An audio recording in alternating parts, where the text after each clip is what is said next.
Ryan, biggest release of the last 3 weeks.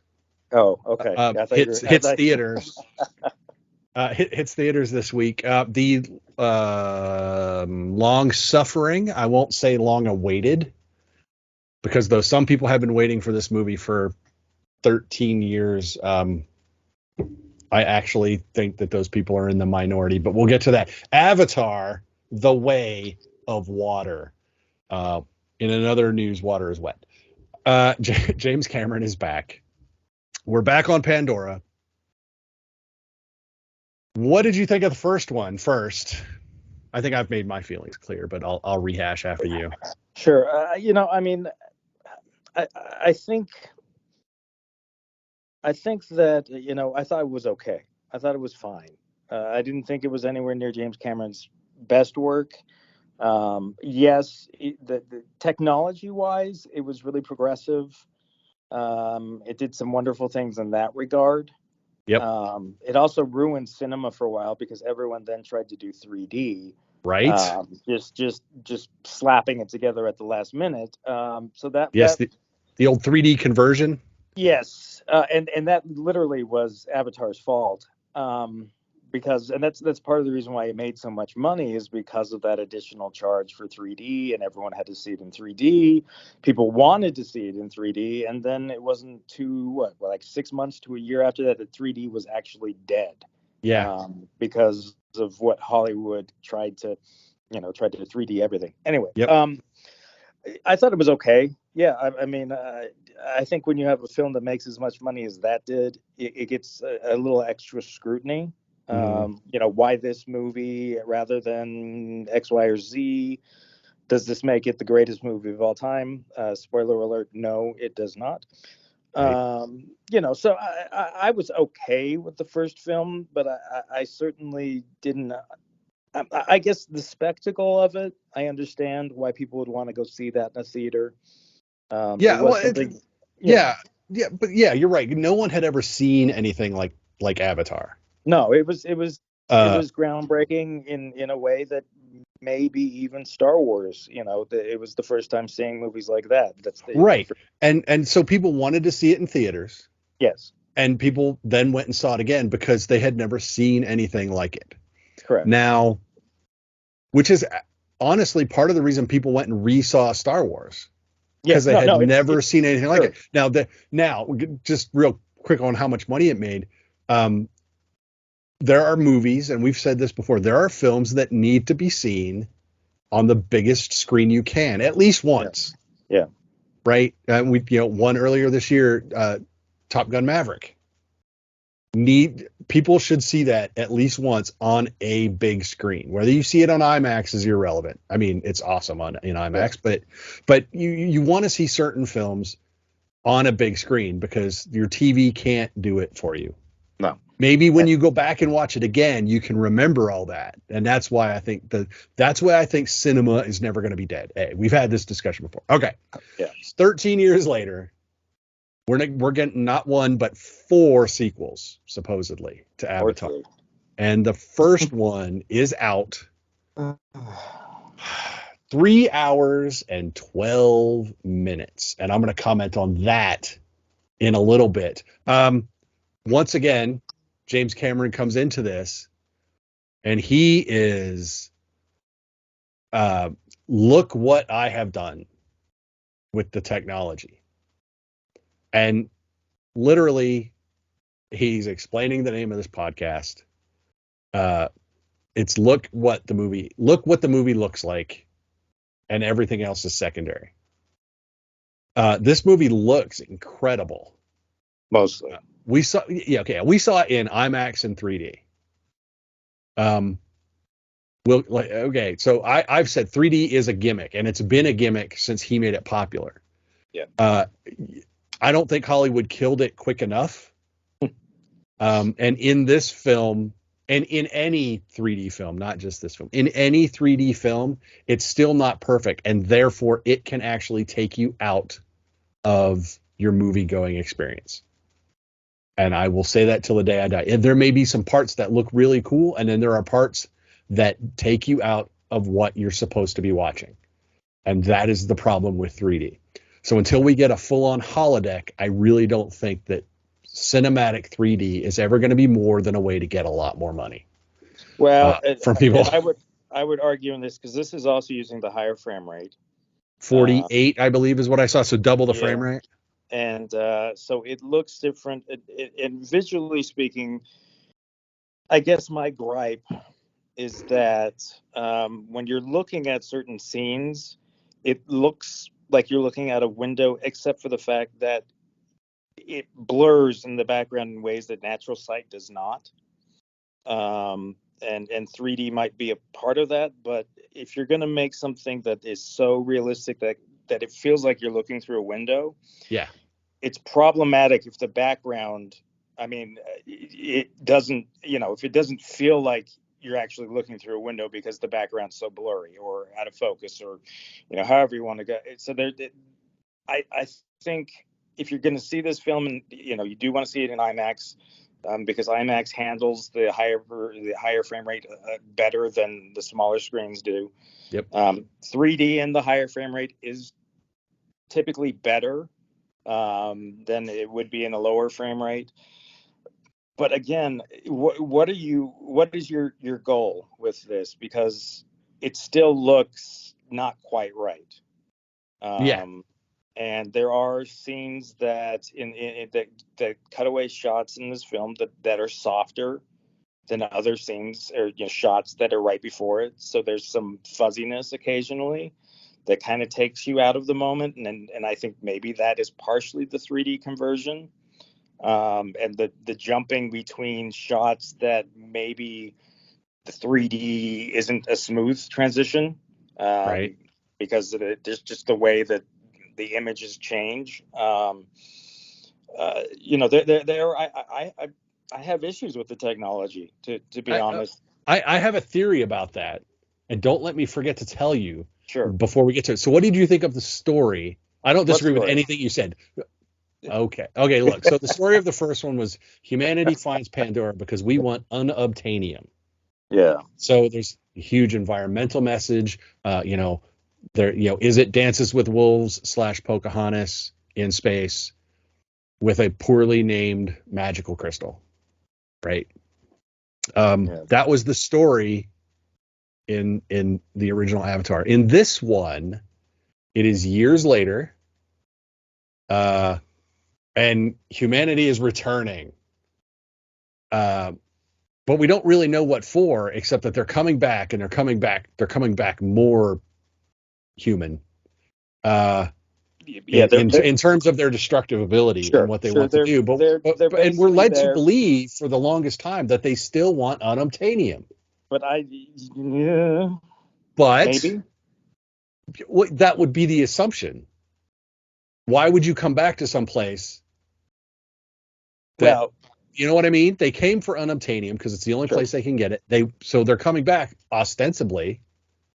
You would make the leap that they're there for unobtainium. But this is taking on a Jaws tagline, which is this time it's personal. And I was going to say, yes. So humanity's motivation is ostensibly what it was. The central conflict of the film, aside from pacifying the natives, which is a line in the movie, so that humanity can do what they want, is a very personal battle between Sam Worthington's Jake Sully, and Stephen Lang's Quaritch. Sort of. Yes, sort of. This is not a spoiler in the sense that he has been cloned, which actually takes away a lot from the film what they're trying to do, because at least in the case of that particular character and the other Marines that are with him, death is almost insignificant because they can become back as clones. And they get the download of everything up to the save point, which doesn't show their death. Right. So he gets it's the old your new you is briefed by the old you. Yeah. After you've had all your stuff down. So there's that. So it's very personal in that Stephen Lang's Quaritch is after Sully because Sully killed him. Yeah. And it is yes, he's going to do his Marinely duty, but so the central conflict in this film is much smaller than the one Cameron had in the first one. Correct. Which I think, which for me makes it a better story than the original. Now, knowing my thoughts about the original, if you pay any attention to this podcast at all, you know that that's not really saying a lot. It's better. I didn't say it was great. Better is a relative term. Man, okay, so that's where I'm at. I think the story is better than the original. But again, that's not saying a ton. This is still more about what you're seeing. Yeah. And you know, again, gosh, I keep thinking, well, this is my major complaint. Well, no, my other major but Right. So James Cameron, no question, he paints a pretty picture. There's some gorgeous stuff in this film, but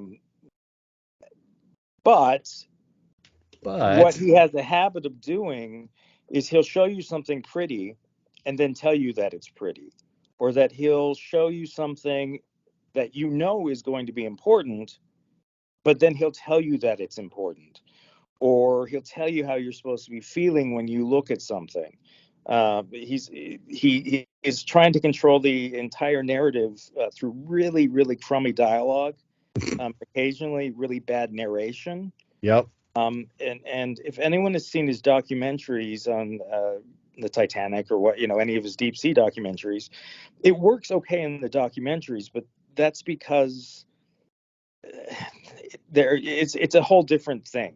Yeah. The story that they're telling is different in a documentary. The way that they're presenting things in a documentary is different than the way you would present a story in a film. Also, documentaries tend to be 45 minutes long, or at least, you know, put into bits, because at some point all that beautiful stuff starts to blur together, and it starts to look, you know, it stops being as impressive as it was at one point. Right. And so with this film, for me, I don't think there's much of a story here. First of all, I think there's a lot of like, didn't they think the people that humanity would come back? You know, that's humanity's thing. Mankind gets beaten, and that's what they come back and they want to settle the scores.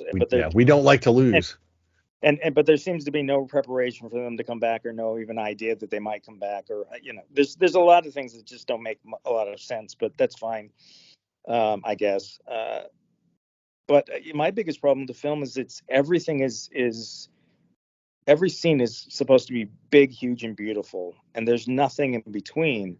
So you're jumping from one big, huge, and beautiful thing to the next big, huge, and beautiful thing, never developing characters really. You're using standard tropes, father-son struggles. You know, it's stuff that is so simplistic that I guess Cameron figures we don't need to develop anything because we already know what those tropes are. But then he explains all of them. But as then, you said before. Yes, but then he tells you everything anyway. And I mean, there are character choices in this film that make absolutely no sense. And it's across the board. It's not like one character or two characters. It's almost every character at some point in this film makes a decision that just feels weird. And so a lot of the film is just like, well, okay, that's a decision, but you're going to tell me, okay, fine, you know, I guess I'm not supposed to think about that much, or, you know, but there's certain characters that are left to hang around on the bridge of a ship, who, why in the world would you have them there after they've done what they've done, or the potential of I mean, there's so many things. Yeah. That is just like, it defies logic. But more to the point is the problem is when everything is supposed to be massive and big and beautiful, it starts to blur together. The novelty wears off. Yeah, it's like, oh, another underwater ocean scene that looks remarkably like the other ocean scene. And yes, is it impressive technically and whatnot? Yeah, but at what point do you need to tell a story rather than just show off that you can make pretty pictures? And every one of them drags on for far too long. Yes, I mean, the way I put it was that as much as I say the story is better relative, there is more than a little bit of Cameron pounding his chest and measuring his ha-ha literally about how good it is. Literally, there's literally a my tail is longer than your tail moment, and there's a lot of those moments where there is a macho-ness to it that is just like, all right, well, okay, and I'm wondering if he's going to get in trouble for cultural appropriation. I have no idea. Because the sea people. Yeah. And tell me I'm not alone in thinking it's insane that the whales, and I'll just call them whales because that's what they are. They are whales, yes. Why are the whales tattooed? Because it looks cool? Because it looks cool. That right there is such an easy thing to explain what is wrong with Cameron's approach in this film. The whales are tattooed. Why? Because it looks cool. It's not a bad film any more than Avatar was a bad film. No, and again, it's I think what gets to critics and a lot of film lovers about, and the reason why there is some hatred towards this sort of film is because of how expensive it is and how little it actually gives us. Now, you could argue that the technological advances that are made in this film may, in the long run, benefit cinema as a whole. Right. But that's really hard to swallow in the moment. It's also when it's hard not to look at a film when you know that it costs, hundreds of millions of dollars to make, and to wonder why that money wasn't spent more efficiently. Yep. Or if you're going to spend, $1 billion on a movie, shouldn't it be coherent? Shouldn't it flow in a way, and if you're going to do 3 hours to tell a story that you could probably tell in 90. But it needs to be. I would allow this movie to be 2.5. It doesn't say anything. No, but I would allow it to be 2.5 if he just cleaned it up. Sure, a little bit. But I mean, there are literally scenes where you're like, did we just skip an entire, okay, we're in the ocean with characters, and then suddenly we're on land with characters, and I mean, I get it. Time moved forward between the two, but it's such an awkward transition at times, right? That I just look at and go, this is almost bad cinema at times. This is whereas I would love to typically say James Cameron is a great director and his issues are elsewhere. There are literally parts in this film where it's bad directing or bad editing or bad, all sorts of just fundamental stuff. And it's really hard for me to look past those things. Yeah.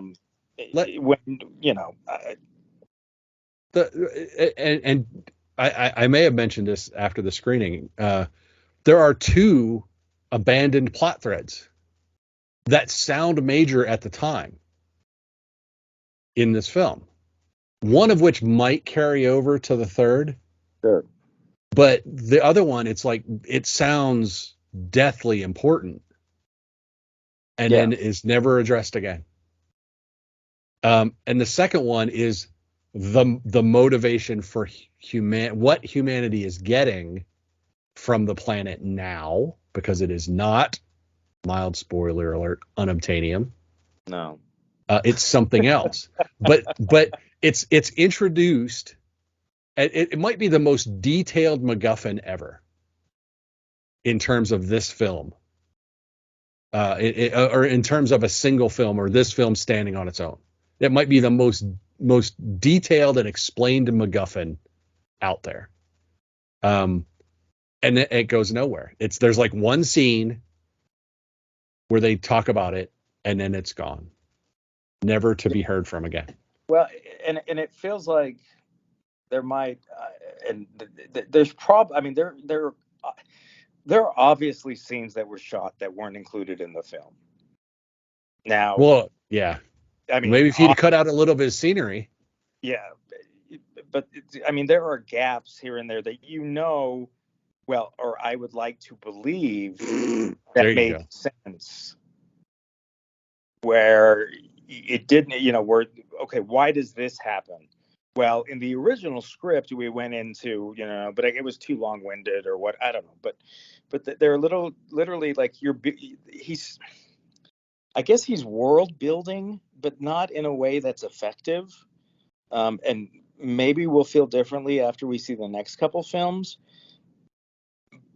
But you can't Maybe. just world build.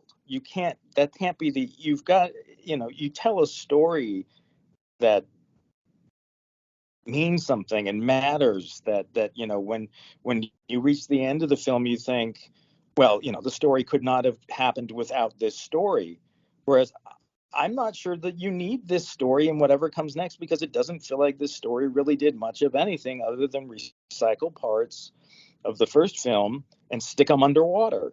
Yep. Absolutely 100%. And that is not cool. Like I said, it's a beautiful visually film, but it's not a very good movie taken as a whole. No. And here's the Twitter debate right after this was, the first impressions were coming out because social media was out. The social media embargo was off, and they're generally positive. It's like, well, of course they are. But if you look at what they're positive about, it's the look of it. And they're like, oh, we'll see what the audience says. And I had to chime in. I'm like, look, I promise you that coming out of the film, the audience scores are going to be off the charts because they're going to be wowed by what they just saw. Yeah. And that's what they're going to say. And they're going to say that first. And then they might talk about some of the characters they like or the this or that, maybe. But 99% of the people coming out of the theater that are going to say they love this movie and that it's amazing are going to be talking about the effects. Well, and the question is, and much like the original, will they be talking about the effects a year later? No, not well, 2 years. It's going to take 2 years for everyone else to glom onto these and actually make movies. So I'll give it 2 years. But here's the thing, because now people are going to say, is Avatar the best movie of the year? Obviously, the answer is no. I would go far to say, and this is the point I wanted to make earlier, and I'm glad I remembered it because I often forget.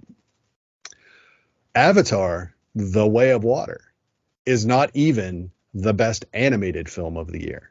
No. And it's an animated film.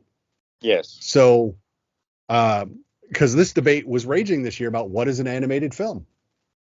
And under the definitions we have, or the criteria we're using, this is an animated film.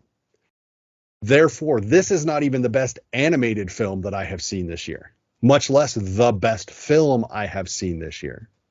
And to go back to your point about how sometimes the background looks a little more blurry and it doesn't quite, that stuff doesn't quite mesh.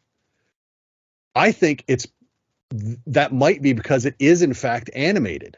So much of the layers that because the people are mocapped in 3D. Yeah. But everything else is computer generated.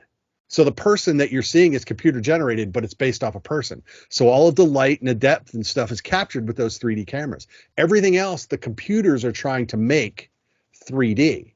So it's not, that 3D camera is actually not in play. It would be a software driven 3D. So it would be 3D converted. And therefore that might be part of the problem that you are seeing. And that a lot of other people will see, obviously. But I think because of if he had shot a 3D movie, like if I would be interested to see what a 48 frame rate 3D IMAX John Wick fight scene would look like. Yeah. Because that would be the test of Cameron's 3D technology. that is all practical. Can you imagine what that would look like? Maybe John Wick 5 will be shot in 3D. Well, and in that case, I mean, yes, they'd have to go in and probably digitally remove some wires, but you would have, if you have real environments and your camera is capturing the real environments. But like I said, that would be the test. I think it helps. I think, what if they shot Andor in 4K, and right. most, and a lot of that is real sets and real, and maybe that's hard to build everything and get the grand scope and things that they're looking for. But I just feel like if you're gonna do it, you gotta go all the way, and you've gotta, if you want to blow my socks off, he couldn't. But like I said, he can't build Pandora. Yeah. He built a 3/4 scale Titanic, but he didn't shoot it in 3D. I don't think, did he? I don't even remember. No, I think. But he might have. That might have been interesting because most of that's practical. But like I said, if he shot a practical movie on those cameras, I think that would really prove what that system can do. Because this is a new way of shooting 3D, even the way I understand it. Well, like I said, I would just be curious what an actual functional, practical shoot of 3D would look like with what he's using, as opposed to a CGI environment being forced into that 3D composite with the people. And I wonder what that would look like. But like I said, this is not even the best animated film I've seen this year. So there's no way it's the best film of the year. And if I have to give 5 movies for our nominations for UFCA for Best Picture, this is not going to be on the list. This isn't in my top 10. No, if it was 10, I might consider it at 10, but I would have to look at my list. And for me, this is not it. It isn't even. And it would only be for the impact on movie making. Sure, but that's. But that's a special effect. It's going to take all the special effects awards at every. If there's a special effect award in an award ceremony over the next 3 months, it's going to win. And I don't know that it necessarily should on all accounts, but as a whole, it's not as even. Does it have moments? Yes. I mean, that's a deep argument. That's a deep argument. But I'm from a practical standpoint, it's going to. Because look, what he has done is on certain levels amazing, but it's also amazing that he has screwed up the fundamentals in the process. Yep. I mean, it doesn't matter how much technology you pump into something if the story is lifeless, if the story is absolute cliche, there's stuff in this that the moment you see character dynamics, you know exactly how things are going to play out. Yep. Except for occasionally those characters make really dumb decisions along the way that you wouldn't have predicted that they would make, that because they were literally that stupid. But anyway, it all ends up in a place where, and there's no question there are beautiful moments in this film. Are you going to want to see it? Yeah, I think so.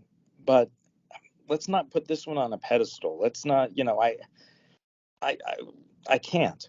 I wish I won't. I could, but I can't. What you see in the trailers and how generic and plotless they kind of seem, well, that's kind of what the movie is for 3 hours. It's pretty, but it's also shallow, terribly written. I mean, some of the dialogue is so awful that I honestly think if you took out 50% of the dialogue in the film and just let the pictures do the talking, it's a far better movie. Could be. Because there's a lot of good look and atmosphere when they show up at the Sea People, between the Sea People chief and his wife. Well, and I also have to say the score is awful, because the score is constantly forced to do that swelling thing. that, where, oh, it's wonderful, it's magical, it's magical. No, it's wonderful, it's magical, it's magical. And it never has the opportunity to be anything but that. So it's constantly trying to give you that magical sense of, the sun coming over the hills, and it's so beautiful, and we've never seen anything like this before. But it's, you can only do that so many times, and the score is so freaking annoying. And the film tries to live on a crescendo. Yes. And you can't. You can't live at the crescendo. And neither can the score. And I see what you mean about that. The score is always trying to put you at the top, at the height, at the pinnacle of emotion, but there's not really a lot of emotion. Yeah. Really. So it's, like I said, it's people are going to see it. It's going to front load the box office, but I think only diehards are going to see this. It's not going to get the repeat business that the first one did. I don't think it is. And so it's not going to make its $2 billion break even point. I really don't think it's going to do that.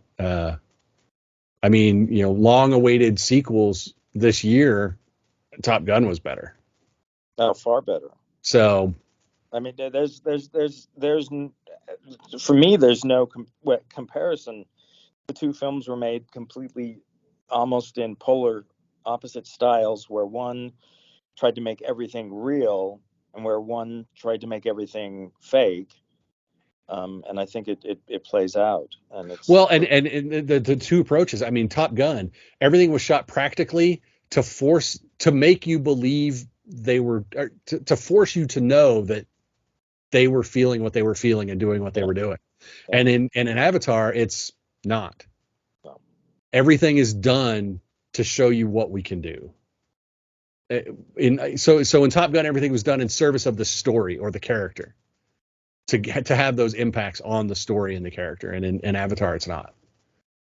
Story and character are secondary to what he's doing visually. And like I said, Top Gun has that reversed in the correct way.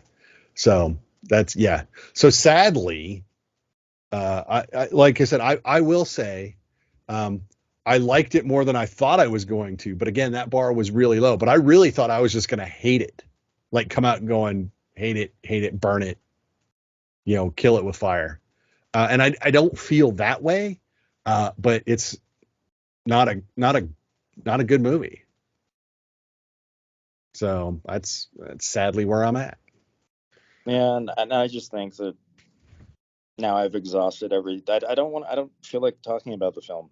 No, I don't. Sadly, I said what I said, and that's how I feel. And can we move on, please? Yes, let's move on.